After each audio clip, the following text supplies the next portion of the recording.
Alrighty, so I'm going to be walking through just the ins and outs of the Dynasty mode. So I started this Dynasty just barely, and I simmed to the last game of the season. So as soon as you get on, this will be what pops up, and this tells you all of your recruiting news for the week. So it'll tell you right here, recruit locked us out. We're in a recruiting battle, committed to somebody else. Any of them in yellow, committed to our team. So we've got all these commits, and then you hit A, and it goes to this. And so a couple of options. The one thing, if you're new, you'll want to look at is the recruiting tutorial. It'll go through and it'll tell you all that you need to know about recruiting. I'm actually going to do that right now for you though. So recruiting is the very first thing I do every single week when I come in. So what I'll look at first is I'll go into the main recruiting screen and I'll scroll down here to the bottom and look at anybody new who committed. Anybody new who committed will be up here at the top. So this week it would have been probably like these three guys. If they committed to another school, there's no reason to keep them on your board because you're not getting them because they committed somewhere else. So on the bottom you see where it says Y remove, so you hit Y, you can just remove them. Okay, so then I look everywhere else and I think, I look through and there's 2,000 out of 5,000 points that I've used this week. So every week you want to max out your points. There's no reason not to. It doesn't help you at all not to. You have 5,000 points to use every single week. So let's see. So let's say we'll just give points to all these people for now. So say that you have a specific position group you want. If you hold LT here, you can go through and find all these position groups. So say I'm like, oh, I really need to look at my guards, oh sweet, I have 2 guards committed. I have 0 centers, but I'm gonna maybe need a center, you know what I mean? So you can look at your specific positions. You can look at anybody who you have not scouted yet, and I'll get into scouting in a minute. You can look at anybody you have not offered a scholarship to. Players will not commit unless they've been offered a scholarship. Players you're in a battle with other schools with, meaning if you hit LB and RB here, you can switch screens, okay? So I'll go into that one more in just a second. Visit scheduled. Anybody who has a scheduled visit, I'd never stop on the screen because ready for visit I feel like is more important. It's towards the end of the year, so there's nobody ready for a visit because everyone already has visits scheduled. I will hopefully when I advance to the next week, be able to show you more about visits. And then team needs, this is really important. This is where this shows you all the positions where your team next year is going to have less than the required amount for whatever defense or offensive playbook you have. So like if you have a 4-3, you're going to need at least 4 defensive tackles. You're going to need at least 2 outside linebackers on the right and left side, and at least 3 middle linebackers. And so, here's another person right here. They're committed to a different school than me. Remove the prospect. So these are all the positions I need. That's why we have points going to all of these guys. So now if we go back to all positions, so like I said before, you can hit RB and LB. And we'll go through these one by one. Bonus points. So every week, along with the points that we gave right here on the left side, the 500 or however many you want to give, there is also bonus points. And some things are more important to your players, these recruits, than others. So it makes a variety. It makes it not as easy to get some guys and a lot easier to get some guys because, for example, BYU's program tradition this game rates as a B. For some players, that B would be getting us, 100 extra points, but this guy, program tradition, is not that important, so that's only 35 extra points. Whereas playing style is decently important to him, and BYU has good playing style for his position, and so it is going to be a plus 90. This guy down right here, he obviously really values playing time, and he has an A+ for playing time at BYU, meaning BYU's linebackers are either bad or going to graduate. So you get a lot of bonus points for that. Okay, the next screen is scouting. Scouting is so important because if you don't scout, you have no idea what you're going to get. Let me try to find a player that's not scouted. So right here, you have no idea what you're going to get. It just has letter grades, and those letter grades are just like, it's like reading 247 about a player, like the 247 scouting report about a player. It really doesn't tell you almost anything. But then once you've scouted, you can see everything you need to know about these players. It tells you exactly how good they're going to be, and you can filter out which players are going to be really bad, such as this 44 overall receiver. I know it's not scouted, but if you scouted them and they're a 44 overall, hit Y, remove them. You're never going to use a 44 overall. Alright, next page is top schools. Top schools is extremely helpful because it tells you where they're going to most likely cut players off once they get up higher in the locked percentage up there at the top. Once a player is locked, like this player right here is locked, and teams have to stay within 14-13 to stay in the battle, and once there's only one school left in the battle, then that player commits. So it can get really intense when you're in a battle with other schools. This guy's not locked yet, so these schools down there lower still have a chance to move up. Another important thing about this spot is if you look in the change section, it tells you how much further down from last week all of these people are, or all these other teams are. So in this case, a player like this, last week dropped 20 points even further behind, and I'm already 1,240 points behind. So I'm just going to keep falling behind. If it was early in the season and it looked like this, I would probably get rid of this player because I feel like I would not have a chance to keep this player. However, with it being this late in the season, I might stay in the battle until it gets to the off-season recruiting, and then you will have a much better chance of getting him if you keep somebody to off-season recruiting. I'll go into off-season recruiting more later in the video. Let's see. So this guy right here, on the other hand, I'm only 100 points behind, and I'm going up 35 from last week. So I'm 35 closer. I'm going to keep moving in. I'm not that far behind. I feel like I can easily get him. I'm not going to cut him. There's certain players where if you're far enough behind and you're not moving up, there's really not a high chance of getting them. Like this guy right here, I'm 1,800 points behind, and I'm falling 485 points further behind every week. I'm just going to remove him. I know I'm not going to get him. No reason to have him on my board. Okay, so next, the most important screen, in my opinion, is visits. Visits are so important for recruiting, and I'll show you how you can maximize their importance. But essentially for visits, you can have a player come and visit, like this player right here. You can choose which week they come and visit, and you'll have specific goals to meet during those visits. So this guy right here, he was an outside linebacker, and he came, it doesn't tell me what week he came in, but he came and visited, and the base score visit, it says, is 200. The complimentary visits, meaning since he's an outside linebacker, a complimentary visit would be like a middle linebacker or an offensive end or an offensive lineman, somebody who's close to the position group that he's playing in, but not in his same position group. Whereas if I had another outside linebacker scheduled that same week, it would be a negative complimentary visit, meaning he would, it would be negative 50 because that's somebody he's competing with who's also on the visit with him, and they don't like that. And then, so that's where competitive visits is. There was no competitive visits, luckily, in that week. And then goals met, so that's where it's really important. You can get so many extra points from goals met, but you can also lose out on recruits by not meeting those goals. Goals met will have a couple of things, or a couple of goals, I guess, types of goals. So the most important goal is winning the game. If you win the game, you'll get 1 out of those 4. Another one will be, for depending on the position group, there's specific stats that it wants you to get for the game that they visit. So like for a running back, they want you to run for over 100 yards, and then you get more points for the visit. If you don't run for those 100 yards, you don't get those points. For an offensive lineman, it would be pass for 250 yards and run for 100 yards. So you have an opportunity to make a lot of extra points there.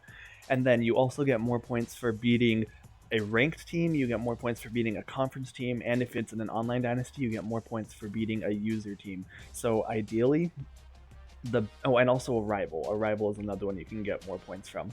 So the ideal situation, if you want to get a recruit, is to, so say you're trying to get a receiver, you need to pass for over 250 yards, and it'll tell you these goals. So pass for over 250 yards to a receiver, or I guess to your receivers, then you would get points. And then if you schedule them, say it's like BYU playing Utah, and they're both in the Mountain West, and they are both ranked, you're going and you win that game, you'll get points for the 250 receiving yards, you'll get points for a win, you'll get points for a conference win, you'll get points for a ranked win, and if it's a user, you'll get points for a user win, not to mention getting points for a rivalry win. So you can get a ton of points out of a game like that, and you're almost guaranteed to get that recruit, because that'll be a boost of about 1,600. Like, look down here at ULM. They got plus 1,600 from their visit, and they probably didn't even, like, the outside linebacker recruiting goals are really hard to meet, because it's like 2 sacks by a linebacker, 2 interceptions by a linebacker. Like, it's not very easy to get. And they still got plus 1,600, which is crazy. And if we look at top schools, that boosted them so far up that I'm about to fall out of this battle. In a lot of cases, they'll just instantly commit. After good visits, a player is more likely to commit then than at any point. So visits are so important. And then this linebacker, the game that we had him come, we lost 31-12. The only things we got points for was the base visit score and the complimentary visit. That was a really bad week to have somebody come, and we're probably going to lose that on this guy because of it. So visits are so important. So if we move back, here's a lot of other screens that you can look at. So obviously there's top classes. It just gives you your recruiting class rank. Right now BYU is 67th, and again, I haven't played at all in this season. Reports, you can't do anymore. It's something you had to pay for, but this game doesn't offer it anymore. It's too old. You can look at your depth chart, see where you're going to need positions. Team needs can be sometimes kind of confusing to read, but it'll tell you how many freshmen in every position you have, how many sophomores, juniors, seniors total, how many commits you have, how many, the blue check is commits, the red target thing is how many you have targeted or how many people on your recruiting board you have, and if they're marked in red like the center down there, that means you need one, and that will be also in your team needs. You can do the same thing on defense. Pipeline states. So states where you have 5 or more players from will be considered pipeline states, and every single week if a player is from a pipeline state, you'll get 50 extra points for that recruit, which doesn't seem like much, but over the course of the season, that'll be about 750 extra points, which can be the difference in winning or losing out on a recruit. So if BYU had one more player from Texas, or one more player from Oregon, etc., then these would be pipeline states for us, and it would be super helpful, especially when you get one with a lot of big name recruits like California and Texas. So it might be a good idea, if it comes down to it, if you had a recruit who was from Nevada and you had a recruit from Texas, and other than that they're very similar, you may want to go after the guy from Texas, because then you could turn it into a pipeline state. Same thing if you had a guy from California and a guy from Oregon, you might want to go after the guy from California, because you have that pipeline, you have a better chance of getting him. You can also, this map I never use, but it will show you where your prospects are from. So I've got a lot from Utah, a couple from Idaho, this one random dude from Florida. Not super helpful, but I mean, you can use it. My school, it just is a little bit interesting. It'll tell you where if you remember on bonus points how it said playing time and all that stuff, and your school had ratings, this will tell you what those ratings come from. So these top 3, it just depends on the player, and it depends on your team that year, like playing style. A passing quarterback's gonna not want to come to BYU, because this year our quarterbacks only passed for 200 yards a game, whereas a scrambling quarterback, they would want to come to BYU because BYU is averaging 61 scrambling yards a game. Same with playing time, proximity to home, but then coaching stability is an A- at BYU, because apparently this coach has been here for 10 years. This is essentially Bronco Mendenhall, because this will be from 2013, and he was at BYU for a long time. So they know they're going to get a stable coach. They know they're going to get a school with very solid academic prestige, with a decent amount of tradition. There's a national championship and a lot of conference championships in BYU's history. BYU has an ESPN contract, so they get a lot of national TV games.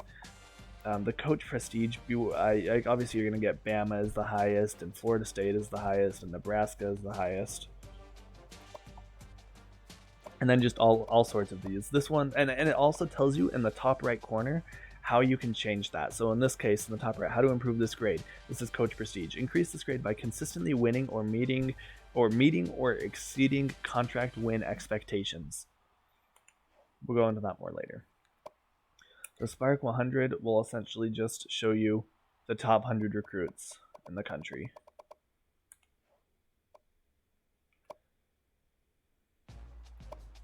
Okay, and then all prospects, well, it's just like the Spark 100, but for all prospects. If you want us to look for a specific position group or a specific player, go to search, and then you can look at any player, their tendencies, like for, well, let's say a wide receiver, you can go for a possession wide receiver, balanced, speed, or any. You can choose what state they're from, so if you're looking for a pipeline state, that's the first option, and then any state. Caliber, if you only, like if you want to go after 5 stars only, or 4 stars or higher, 3 stars or higher, etc. That's just minimum caliber. You can look for height, weight, minimum speed, and then percent locked and interest are my 2 most important ones to look at. Has deal breaker. There's some recruits where it's like if your school isn't above a B+ in, you know, program tradition, then that's a deal breaker. They won't even consider you. So that can be helpful. But if we go here to percent locked and interest in BYU. At the beginning of the year when you're looking at players, you'll want to look at this interest one, and you'll want to go after players who are interested in you, because you'll have a much higher chance of getting them at the beginning of the year than you will at the end, because at the end of the year, like it is right now, if we look at players who have me in their top 10, it's going to be really hard to get some of these guys because it's so far into the year that like most of these guys, if we scroll over to the right, it says that they're 100% locked already. I'm not going to be able to get them for the vast majority of them. Like this guy right here has me 5th, but he's 73% locked. I'm going to be way behind. There's almost no chance of getting him. So at the beginning of the year, this is helpful because all of these will be like this guy right here, 19% locked, 19% locked. These are 2 guys that I might consider adding to my board because they're only 19% locked and they have me in their top 10. So we'll add both of them to my board right now.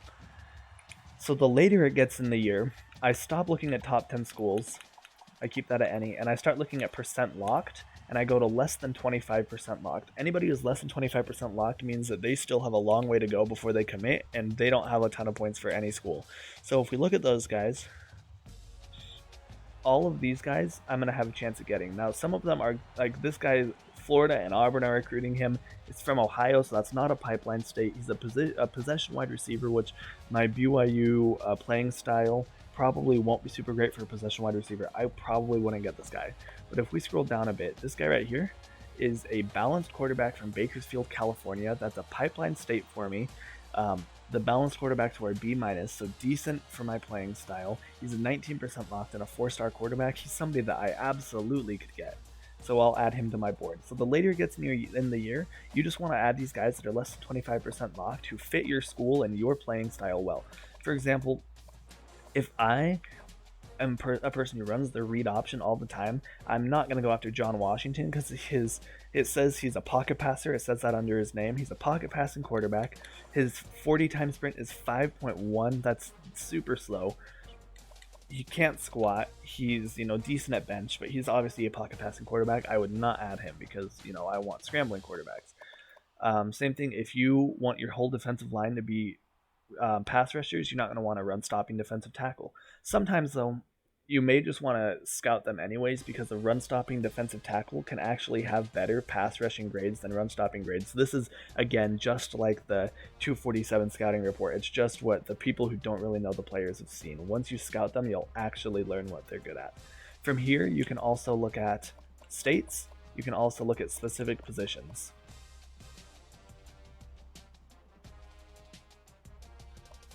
And then the most important in recruiting, in my opinion, is this recruiting strategy.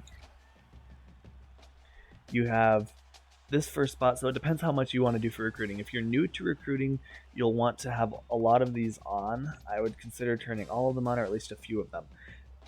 I'll go into breaking locks later, but if you remember, some of those players on my recruiting board had red locks, and those can be broken, but it's difficult to. It has to do with coaching upgrades, which I'm actually going to go into next. So you can choose that on and off. Visit assistance, the CPU will schedule the visits for you. I would always turn this one off because it's always better for you to use your own brain to decide when you want visits to come in, because you need to keep into consideration the points that you'll get from getting people, but also the chance of winning those games, because if you lose those games, it can be devastating. Scholarship offer assistance. It depends on whether or not you want the computer to offer scholarships to prospects or not. It doesn't matter if you turn it on or off. It's up to that one's completely up to you. And recruiting board assistance, I usually leave this on because sometimes the CPU finds recruits I never would have noticed who have me high up on their list and are decent players. And if I don't like the players it adds, I'll just remove them. So I usually keep that one on. And then if we hit RB, it will go to our base defense. I run a 4-3 defense, and this will change how many players from each position our team needs. So in this case, a 3-4, I'm going to need 2 middle linebackers because I need 2 middle linebackers to run the 3-4.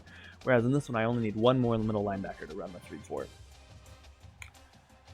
Okay, and then you can choose which types of quarterbacks or running backs, all the positions that you want, and that will be used when the CPU is adding players to your recruiting board.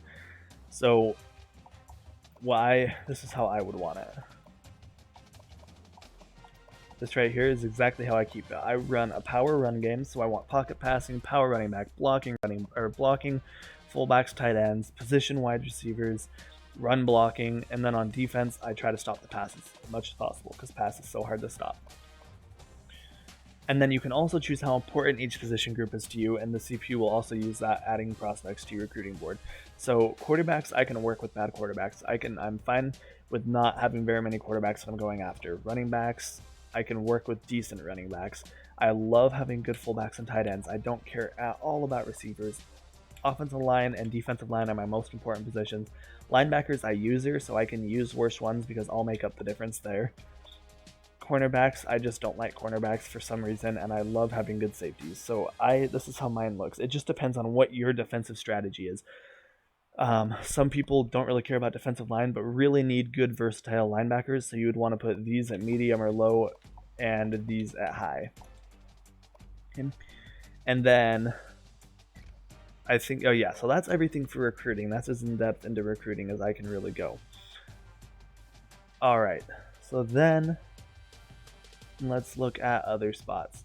Coach skill trees are so important. This will give you a lot of boosts, and you'll get to choose this for your coach during the year. You can level up. These two guys are both very close to leveling up. My coach actually has one upgrade available because he recently leveled up. If we look at the defensive one, it's things such as defensive players getting block shedding or power moves, finesse moves. Block shedding is used for run stop. Finesse and power moves are used for pass rushing.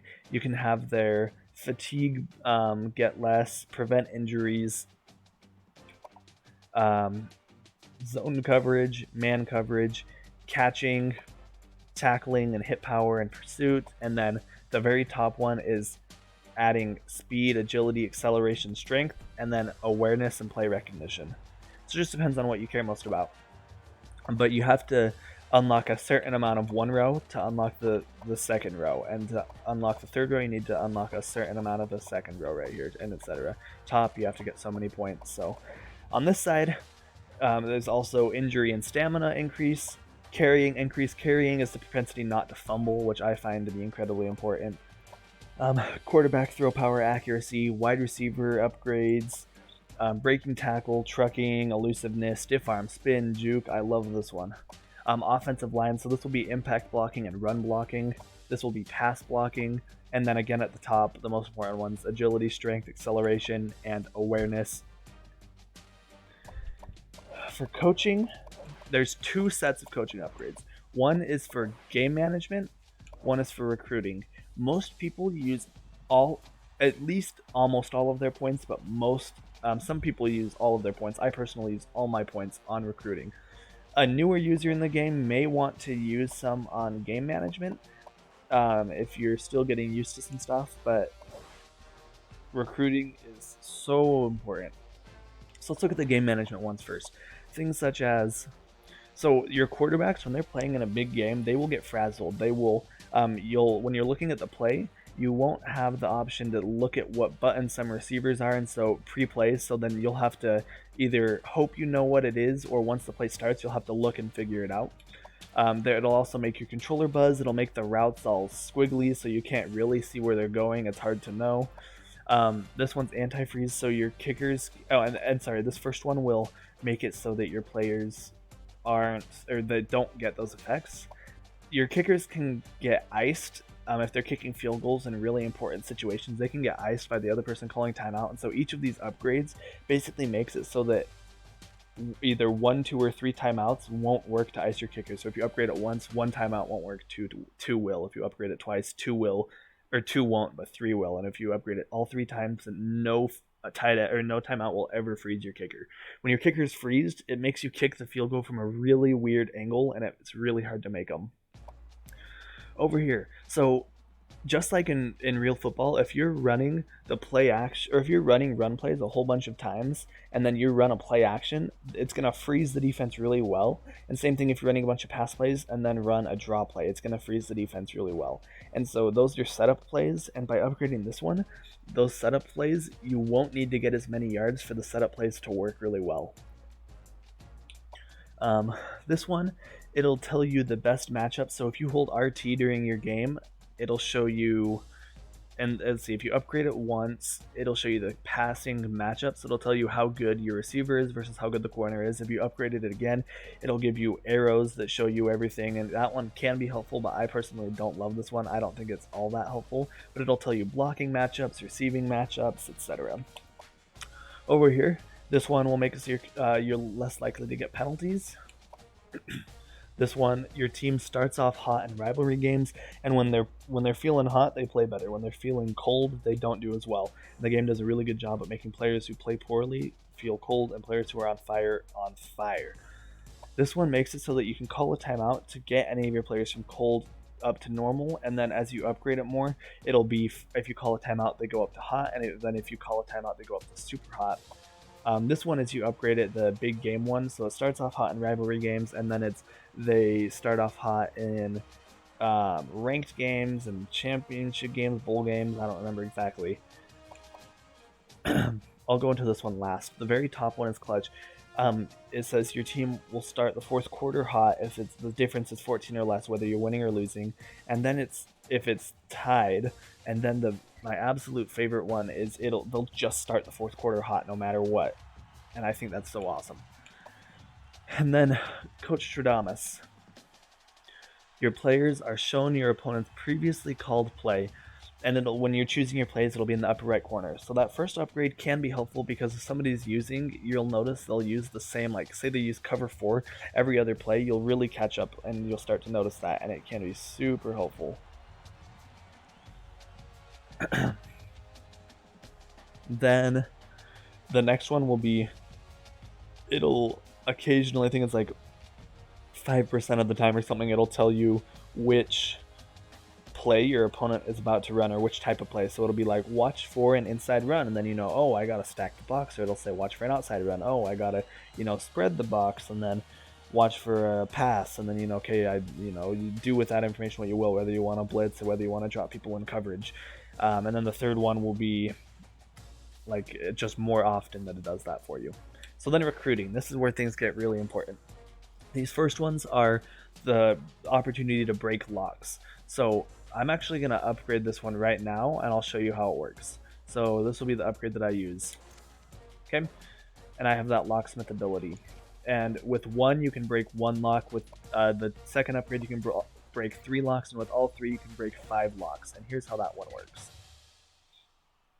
If there's a player that you were going after for a long time, and they just recently locked you, like this #1 cornerback in the nation, you go over here to top schools, you can click open the door with A button, and you break the lock, and you break the lock and boost way up in points, and now just like that, I'm only 500 behind on him. So let's drop Let's see. Let's drop someone we're way behind on. There's no way we're getting this guy. We're 4,000 points behind. And let's go after this cornerback again. Okay, let's also break the lock. This athlete, he's a 75 overall. We want this guy. Let's break that lock. Let's get him back.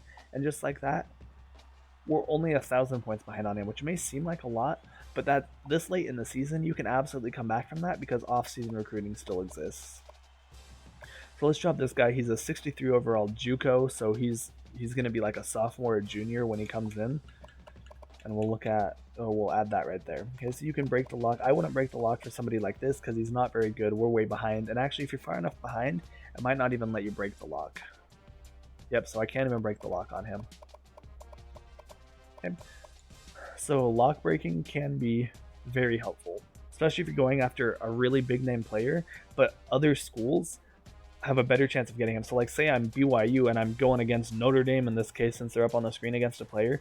Notre Dame's playing style and tradition and all of those things might be way higher than mine, but I can break enough, like I can break a lock 1, 2, 3 times if I need to during the recruiting process, just so the off-season recruiting, I can give them a bunch of points and get them.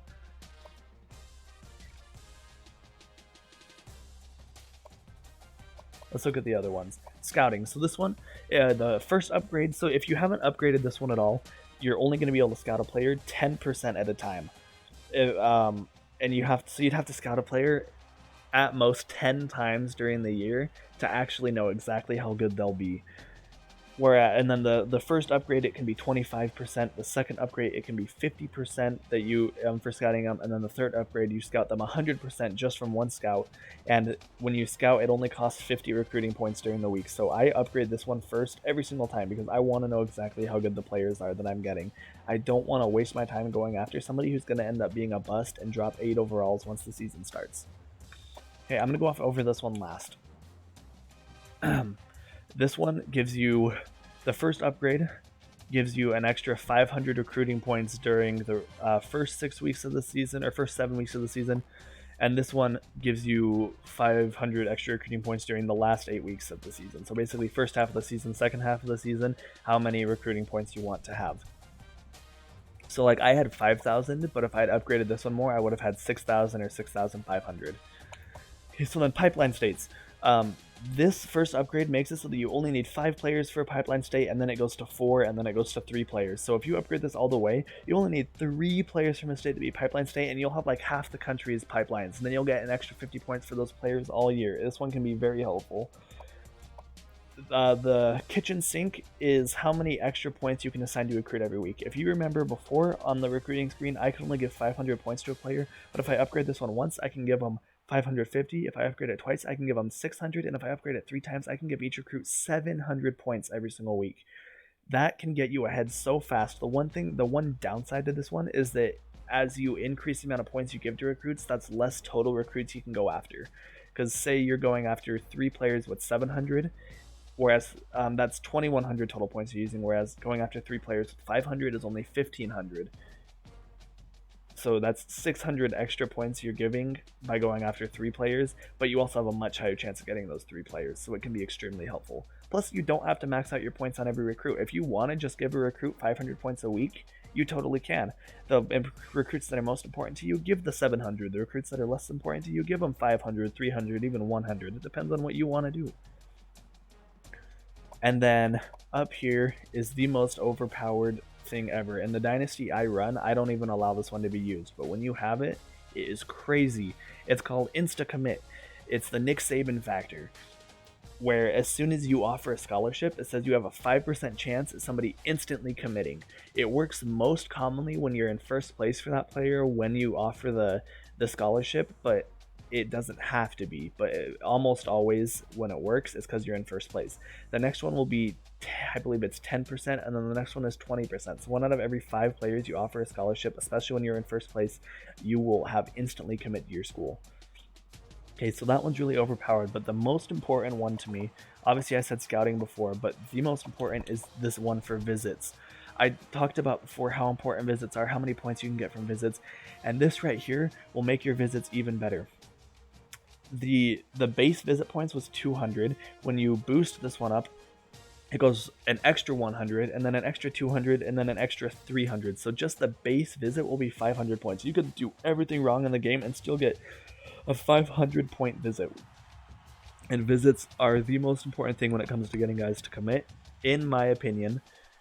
And I've played this game for a lot of years, so I would upgrade this one as quickly as possible. If I'd been controlling this coach, so let me give you an example. I'm at level 17. If I was controlling this coach the entire way, then I would have upgraded these 3 first, so I'd be at 3. These 3 second, I'd be at 6. These 3 and these 3, so I'd be at 12. And then I would go after 3 on the kitchen sink, so I would be able to offer them 700 a week. I'd put probably 1 on lock, just in case I get 1 player who I want to unlock, and then I would probably put 1 on the letter of intent, which is off-season recruiting. I actually completely forgot to tell you guys about the off-season recruiting one. This just gives you more points in the off-season recruiting. You have a base of 10,000 points to give out in the off-season, and when you increase this one, you can go to add 1,500, add 3,000, and then add 5,000, as well as having a chance to steal a prospect from their top school. Alright, so that is all of the coaching levels.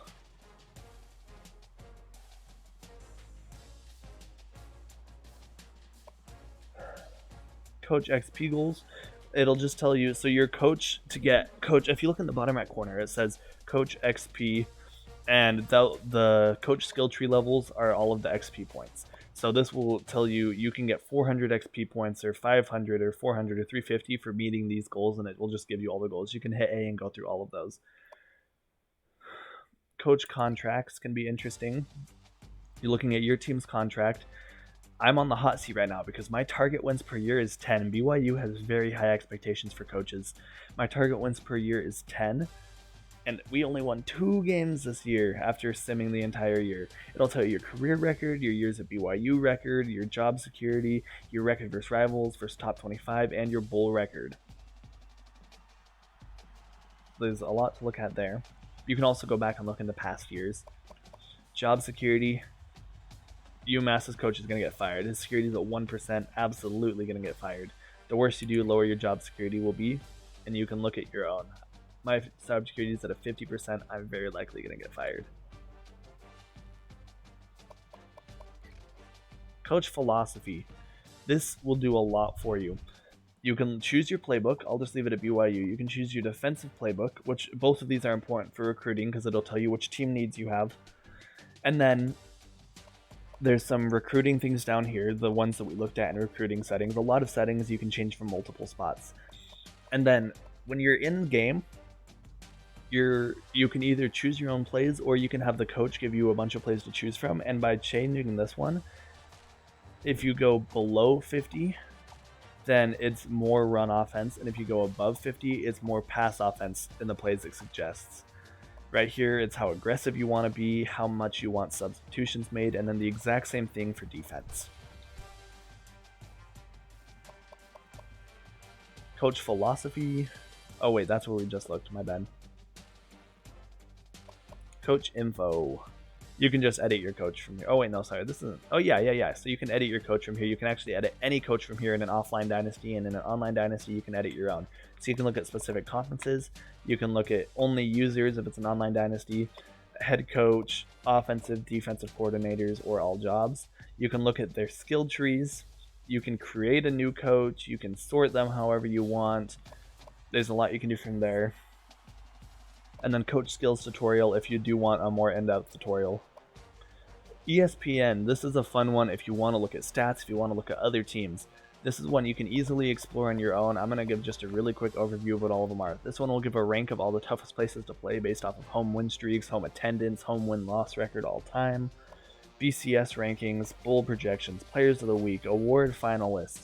Championship contenders is an interesting one because it bases off recruiting ranks and projected future ranks, how good your team currently is, and it also is a good way to know what your ranking is if you're unranked, because your championship contender rank right now, if the rankings went all the way up to 126, I would be ranked 120th.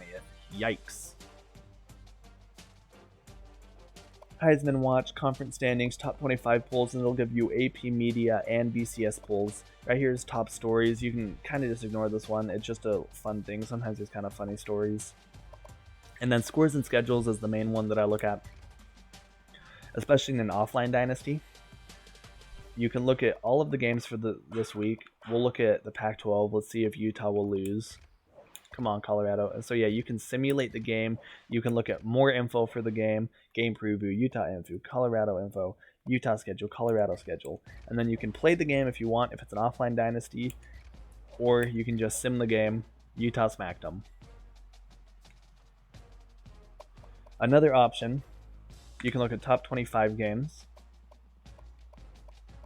It'll, on the left side here, these ones with the satellite are nationally televised games. These ones with the little TV are regionally televised games. If it doesn't have either, it's not televised at all. And then the star is the game of the week. So in this case, Alabama-Auburn. These games aren't always the best games. Preseason, these games of the week are decided by the two teams with the highest overall playing that week. So those two teams may end up sucking during the season, and you get a Week 14 Iron Bowl that's game of the week, where it's a 6th ranked Bama against a 17th ranked Auburn, when in reality a game like, let's see if we can find a better game than that.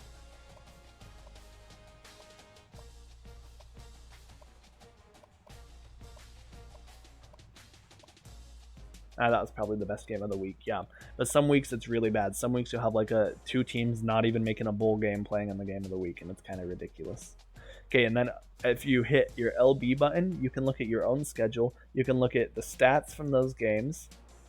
You can look at your opponent's records, the scores, and in the top right there it says combined opponent's record, and it'll tell you how good your schedule really was based off of how good your opponents did during the year. Team management is a really big one for your gameplay. You can change your depth chart, you can edit your roster, meaning how they look, their height, their weight, their name, their number. You can edit all those things. In an offline dynasty, you can update how good your players are. So if you just want to max out your team and murder every team, go ahead, max them all out at 99. You can make it really tough on yourself by dropping them all really low. You can update your recruiting plan, but we actually did that in recruiting settings earlier. This is just another spot you can do that. We'll go into formation subs last. View promises. So when your players try to transfer, and we'll go over this later once we get into offseason, when your players try to transfer, you can promise them certain things, and this is the part where you can view those things that you promise them. So you can promise, no, if you stay, I guarantee we'll win the conference championship. And if they do end up staying, you got to view those promises, and if you don't meet them, they'll probably leave. Injury report. You can look at any player you have injured. You can edit your playbook from here or from the main NCAA menu. I'm not going to go into that one. Practice, you can go and it's just on a practice field. You can practice specific plays, specific formations, random plays.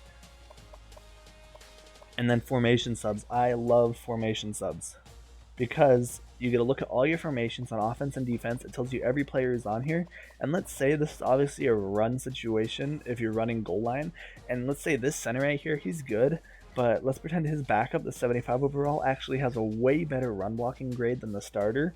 Then I would position sub that backup center into the spot because I want my run blockers when I'm about to run. And then if I'm going, you can also put special teams in there. And then right here, if I'm running the shotgun, and let's say this quarterback is slow as all heck, I want a fast quarterback running the 5-out so that I can scramble if I need to. So then I would put that backup scrambling quarterback into there. There's a lot you can do with position changes. If you have a player who you worried is about to leave the school, if you have a good player who's buried on the depth chart because there's even better players ahead of them, but you don't want them to leave, you may want to formation sub them into a couple of random formations so that they won't just transfer on you and they'll get playing time. It's like, say I want my freshman running back right here not to transfer, I'd formation sub him into maybe this and another formation, so whenever I use those formations, he'll play and he won't want to leave. There still is a chance they'll transfer them. Stats and records, it's fun. I won't go into this one a lot, but it'll tell you all the stats and records. You can also look at just the year by hitting RB and LB and see who's at the top and where your highest player is. Dynasty setup will give you your house rules, visual settings. You can save your dynasty. You can also save your dynasty by clicking the right stick in and going over quick save dynasty.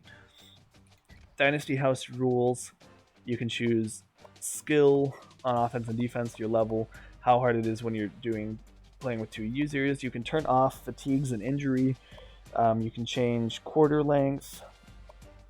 All of these things you can change. Player minimum speed threshold, the lower it is, or the higher it is, the closer player speeds are together. So if you have it at 100, all your players will be the exact same speed. Whereas I put it at 2 because I feel like that's the most realistic for a fast player to be a lot faster than a slow player, but not having fast players be so overpowered that it's impossible to stop them. And then those two things you can also change. Home field advantage, ice the kicker. Game rules. These will all start at 50. You can look up plenty of sliders. These are called sliders, and you can look up plenty of them that will tell you what the most realistic is. This is what I found the most realistic for penalties. This is what I found the most realistic for the AI for users and for CPU. And then your visual settings. I play on wide. There's plenty of options. This game's awesome because whatever you want to play on, they have it.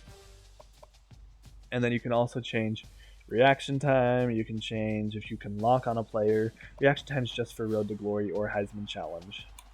So those ones we won't need to go into. My NCAA will have more specific things that I really never even use this one. Unless you want to look up game controls, you can see your trophy room. You can look at your instant classics or if you save any highlights. But none of those are all that important in my opinion. Okay, so I'm going to advance past week 15. Oh yeah, and then obviously you can play your game by pressing this button. Okay, I'm going to advance to conference championship game. And I'll actually advance past, we'll look at conference championships real quick, and then I'll advance past that, and I will go to the off-season, and we'll walk through off-season.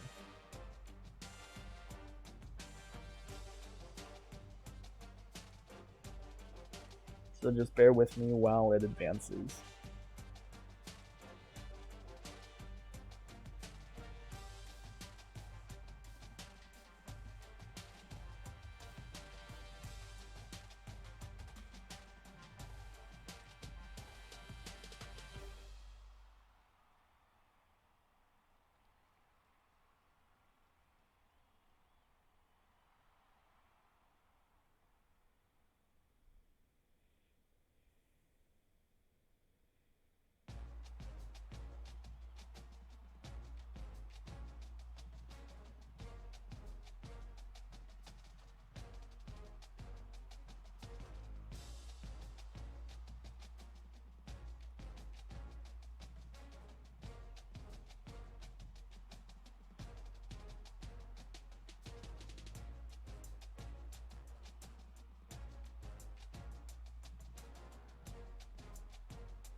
All right. When you go past the weeks to tell you if your players level up, it'll tell you again these guys, and it'll also give you any XP things that, or any XP that you've gained. So like last week we rushed for 100 yards, we got 25 XP, etc.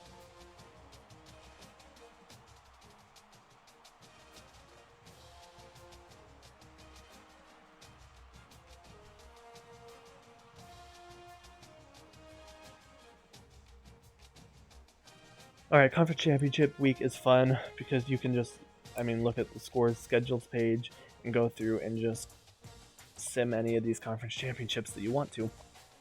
We'll just sim this one. This looks like a good game.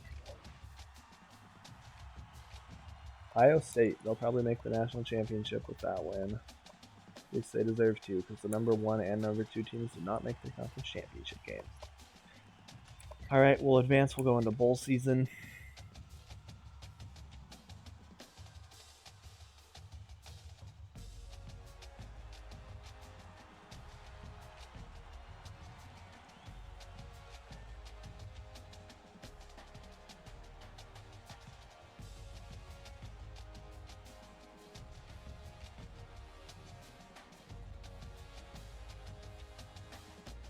This game has one of the longest advancing times of any game ever. It takes so long, but that's because there's just so much to do week to week for the game.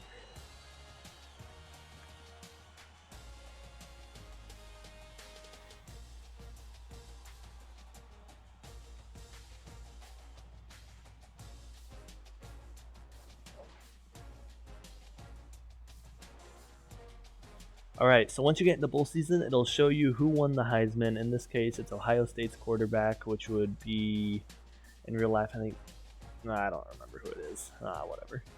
He won the Heisman. Bowl week, you can look at all the All-Americans, you can look at the Heisman standings, whoever won the awards, all the bowl games. You can sim any bowl games. Since I missed a bowl game, I would just skip to the next week. End of bowl season is kind of useless, but when you get to end of bowl season, it's just one more chance, just in case you wanted to look at any last second stats, any last second things, you can look at them. And it'll also tell you if anybody on your team broke any school records or NCAA records.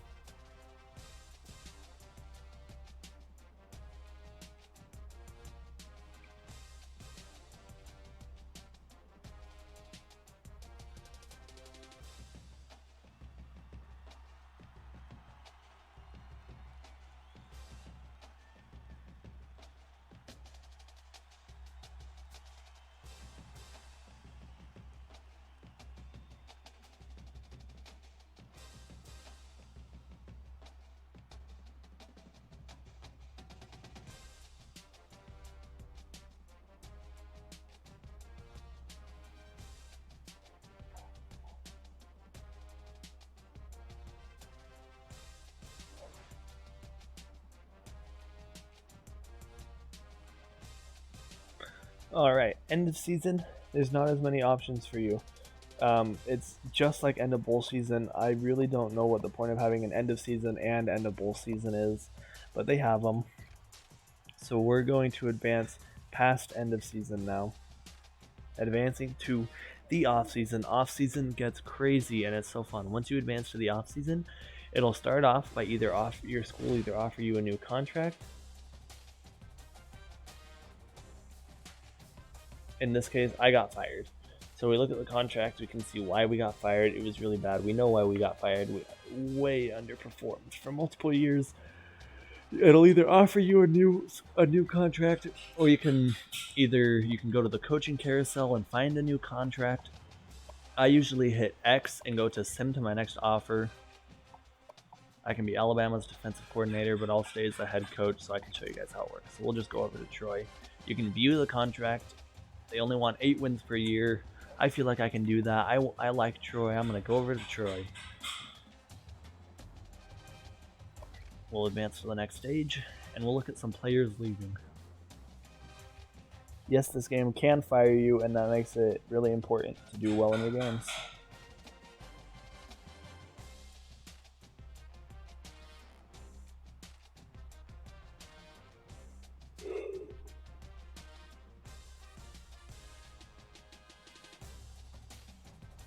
Alright, off-season, players leaving. Well, another thing you can do in players leaving is look at your coaching changes. Usually what I like to do is go to my team. I'll actually just sort it and go through it this way. And I like to look at who my other coaches are, any new coaches. So offensive coordinator's new coach is D. Grant. So then I'd go over to old coach, sort it, and try to find D. Grant.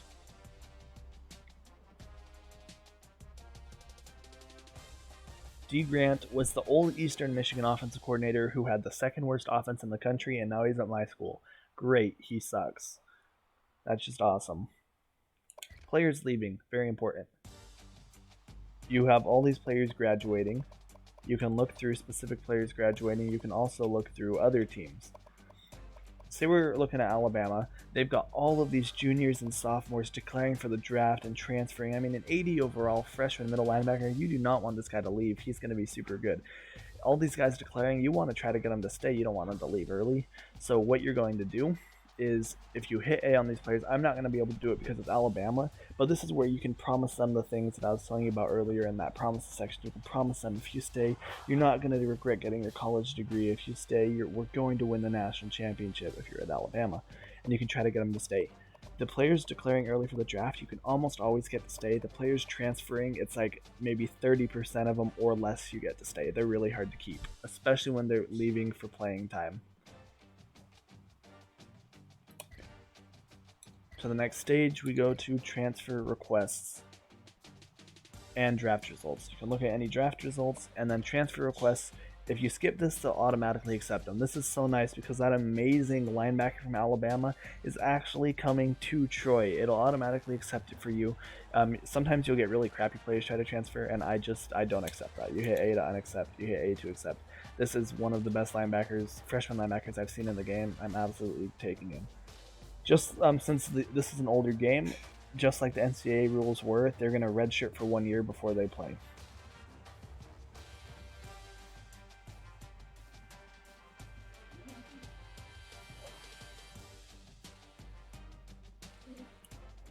Alright, now we're in off-season recruiting. This is where if you got the coach skill tree upgrade that was letter of intent right here, it'll be very helpful for off-season recruiting because this is where you'll have a ton more points to offer people. I have 10,000 points that I can spread between these dudes. Let's see, this safety, this hard-hitting safety, he's easily one of my most important guys. I'm going to give him, there's a lot of different strategies for off-season recruiting. Some people like to spread it really thin and hope to get a whole bunch of guys, but usually you're not going to get the better guys because the better guys, like this running back right here, a lot of people will sometimes even max out. They'll use all their points on them to guarantee they get the guy, or they'll give them 5,000, 6,000 points. Usually what I like to do is I go after 2 really important guys with about 40% of my points, and then 2 smaller guys or 1 smaller guy with about the last 20% of my points, just depending on the 2 most important players for me. I'll go with the 4,000, and then team needs, if I'm missing anybody, I would go after it with my either 1,000 each or 2,000 on one of them. Advancing to the next stage is signing day. Signing day in an online dynasty is usually skipped because there's nothing you actually do there. It's just to look and see, but it is actually really, I like looking and seeing it because it does tell you a lot of things. Not a lot of things, but it tells you a few things. And sometimes it is so depressing to look at, and sometimes it is absolutely amazing to look at.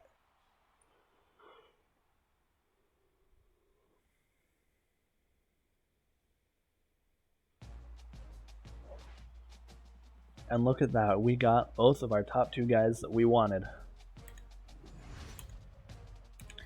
And if we look at signing day, you can see where everybody committed, how close you were to getting him. So I was 100 points away from getting this defensive tackle, but I got this guy. I got this defensive end that I wanted, and I got the running back I wanted. This is actually not a bad recruiting class for a Troy team, not at all. And then the other important thing to look at is top classes. We ended up with the 52nd recruiting class. We got 3 4-star players. For Troy, that's awesome. Alabama, of course, ended at the top. The most players you can have commit in a class is 25. So if you're getting towards the end of the year and you're at 22 and you've got some 61 overall guys that are really close to committing, I would drop them from the board and literally not let them commit, because that way they don't take up those last 3 spots and you don't get screwed over and not able to sign some of your best guys, because that is so frustrating when that happens. Also remember, a player has to have a scholarship offer for them to commit. The next stage is position changes. This, besides recruiting, this has got to be the most important stage of the offseason. There's so many different things that you want to think of when you're doing position changes. These players have not had their offseason training yet though, so you have to keep that in mind when you're changing positions. All of them will get better than this before the season starts. Some good position changes that you can do is a speed quarterback sometimes is a decent running back. In this case, they're not. So we're going to leave him as a quarterback. Quarterbacks usually like to stay as quarterbacks. Running backs can make good receivers, can make good tight ends, sometimes even good fullbacks. There's different attributes you want to look at, but running backs, for the most part, stay where they are. Fullbacks and tight ends are kind of interchangeable. They're going to get a little better or a little worse, but they're mostly interchangeable. Wide receivers and running backs can actually be switched pretty well. Like that guy would be a 78 overall running back. This guy would probably be a good running back. Yeah, 68 overall. So if you're low on running backs or you're low on wide receivers, you can interchange those two. Some tight ends, receiving tight ends, are usually really good wide receivers and also really good running backs. This guy would actually get way better as a running back, and if I'm running a 4 wide receiver scheme, I'll probably put him a running back. However, I only have 1 tight end now, and it's going to give me a walk-on and take up a roster spot if I don't add another tight end. So I would maybe put just some bad receiver who's not ever going to get used anyways as a tight end.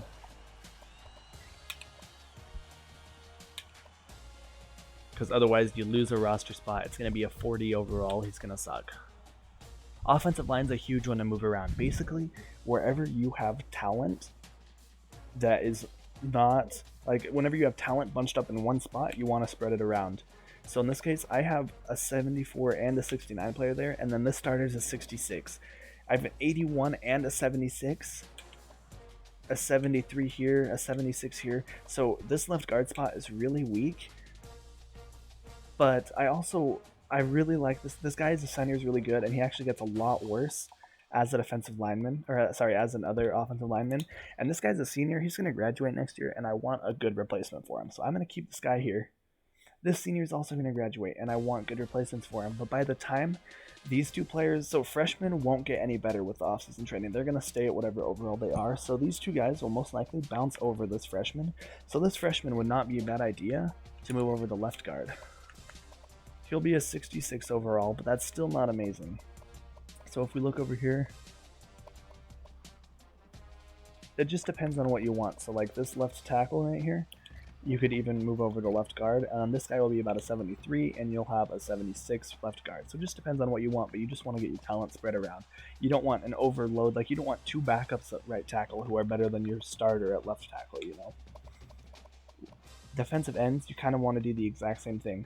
In this case, I have a lot of depth at left end. Or sorry, I have a lot of depth at right end, but almost none at left end, so I'm going to move somebody over to left end. I have no depth at defensive tackle, so let's see if any of these guys would make good tackles. That guy's a good tackle.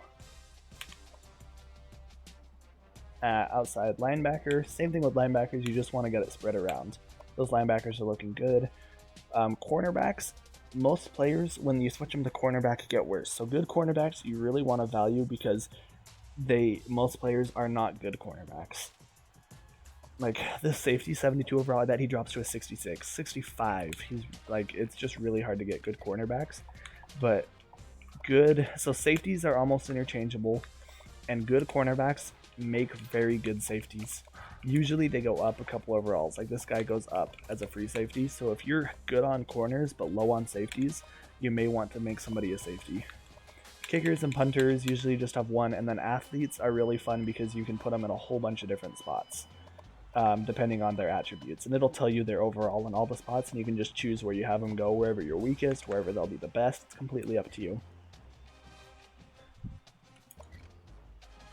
Training results are another one that are generally skipped in an online dynasty because it just tells you the plus and minuses for each spot.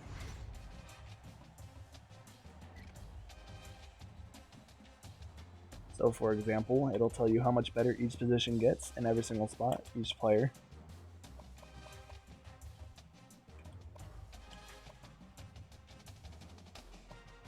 I won't go through the whole thing, but it's fun, and you'll notice there's no freshman in here. Like that freshman overall 75 safety is no longer here. This was that junior. The freshman's not here because he didn't get any better. He didn't have any off-season training because he was in high school still. Cut players, you can only have 70 players on your team, so if you have over 70, you need to cut a few. I have 66, but if we pretend that I'm at like 71, spots I would want to look, this 52 overall defensive end sucks. He's never going to play. 58 overall sucks. Never going to play. 40 overall freshman. I had to put him on because we needed 4 defensive tackles to meet the team requirements. I have to have 4, so we had to get a walk-on guy. So it just depends on what positions. If you have a lot of guys you need to cut, a good idea would be finding a senior who's buried on the chart because he's not going to get any better this point. Like this guy right here, he's not that much better than this freshman. He's really not going to play. I'm going to remove him from my roster. If I had to cut a lot of guys. In this case, I don't have to cut anybody, so I personally wouldn't. Some people like to get rid of all the poor players on their team. I don't do that. I don't see a point in it. But if I had to cut, 10 guys, this is a guy I would absolutely be getting rid of. So, cut players. And then the reason why in an online dynasty we skip training results is because you can see all training results in cut players. If you just remember how they were for position changes, and then you look at how they are in cut players, you can see how much better they got. Custom conferences is only something a commissioner in an online dynasty needs to do, and it'll give you the option to customize the conferences, which can be really fun. And you can keep things up to date, like if you wanted to add Oklahoma and Texas to the SEC, like it was recently announced, then you could add them. You can also change up what conferences get automatic BCS bowl bids. But in an online dynasty, only the commissioner can do anything there.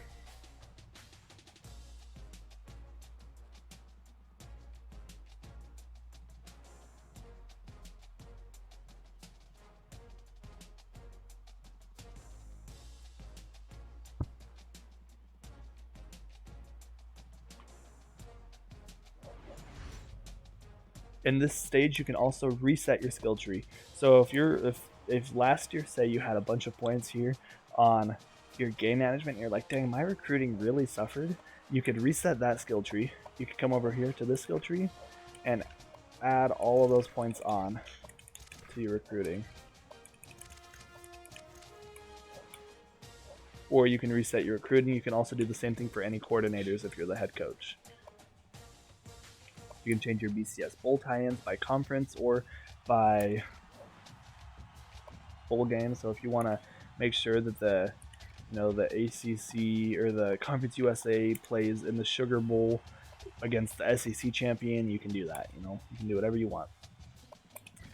And then the last stage is preseason.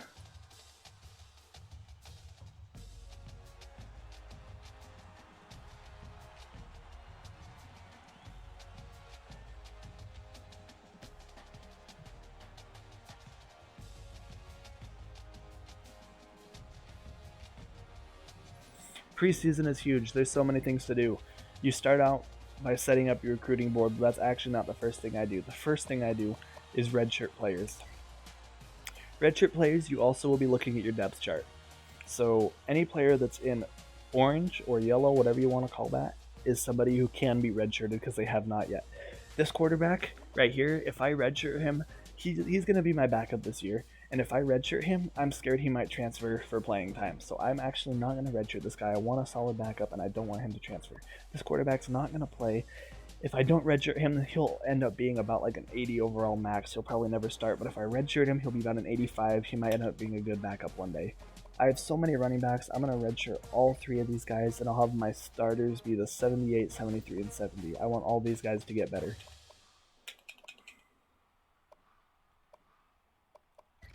Any backup offensive lineman, I redshirt.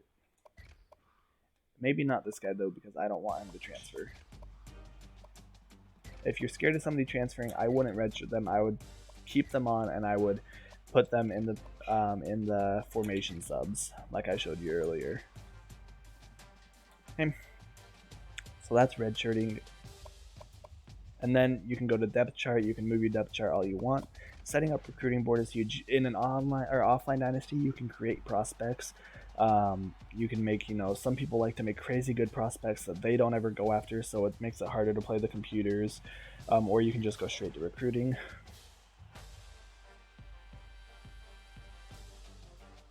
In the preseason recruiting, it has to generate all the recruits, so it takes a little bit.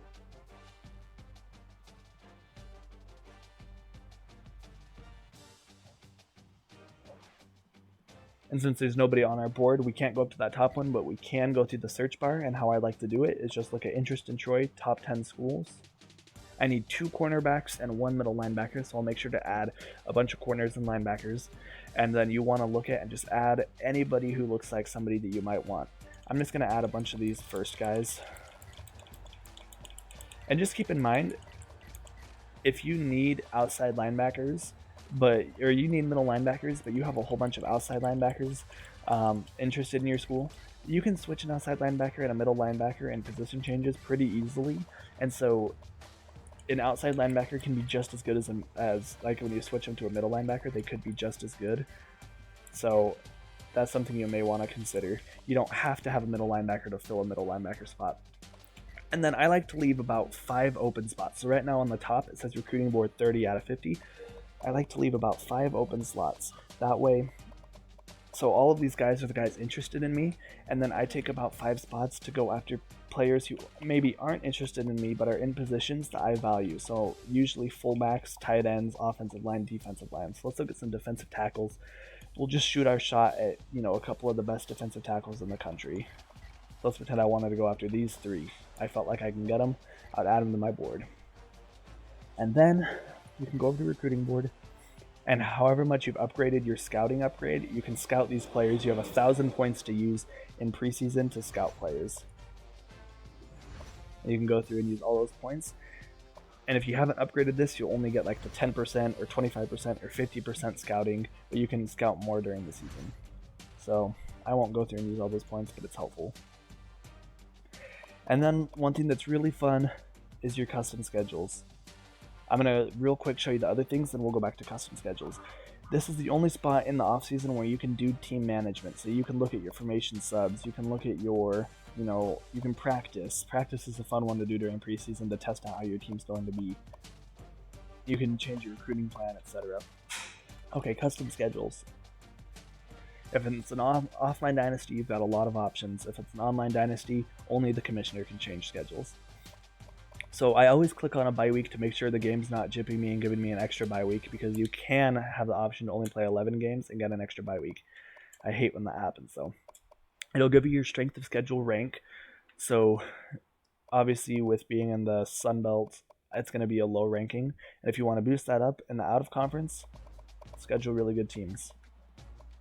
You do not have the option to change your locked conference games until the off season. If you go into the conference realignment page, you can actually change conference rules. And then it'll also tell you if a team you're playing is a rival. It'll tell you all sorts of things. So then let's say this first game of the year against Bowling Green, I want it to be a neutral site game. You can play, if you hit X, you can play on anybody's field, or you can play in these specific, like Husky Stadium or Lincoln Financial Field, Dallas Stadium, MetLife Stadium. So we'll play this one in MetLife Stadium. We'll make it one there. All right. And then after that, you're ready to start your season, start it all over again, and win some freaking games. Thank you guys so much for watching. If this helped, please like, please subscribe. It would mean a lot. I appreciate you guys.